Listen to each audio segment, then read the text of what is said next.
I meet people from all walks of life in all sorts of stressful situations. They might be trying to juggle their careers with looking after a family, they might be struggling with applying to university, or trying but failing to access healthcare.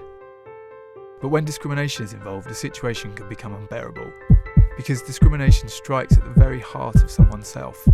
It's treating someone differently simply because of who they are or what they believe. That's why I got into this job in the first place. I wanted to stand up for people who've been mistreated for reasons they can't control. When you look at work, for example, discrimination can be devastating.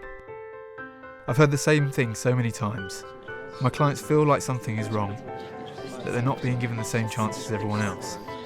And at the back of their mind, there's this voice saying, is it because I'm gay or Muslim? Am I being demoted because I'm pregnant or just had a child?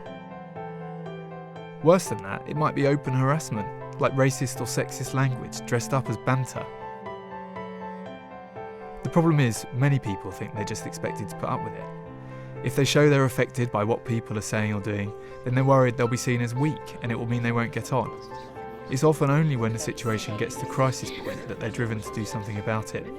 And I guess that's where they come to me. It's so important to me that people realise that there is something they can do about it. But it's not just at work that this happens.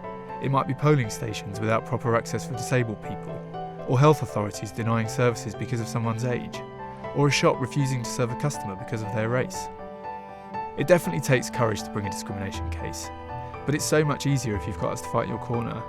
If you're claiming against a big organisation, it can be really daunting. But we're not fazed by that, and we regularly take on the biggest institutions. And we'll fight for compensation for people who've been discriminated against. But I think I get the most satisfaction from cases where I help people realise that they've been treated unfairly and it wasn't their fault, so they can move on from what's happened.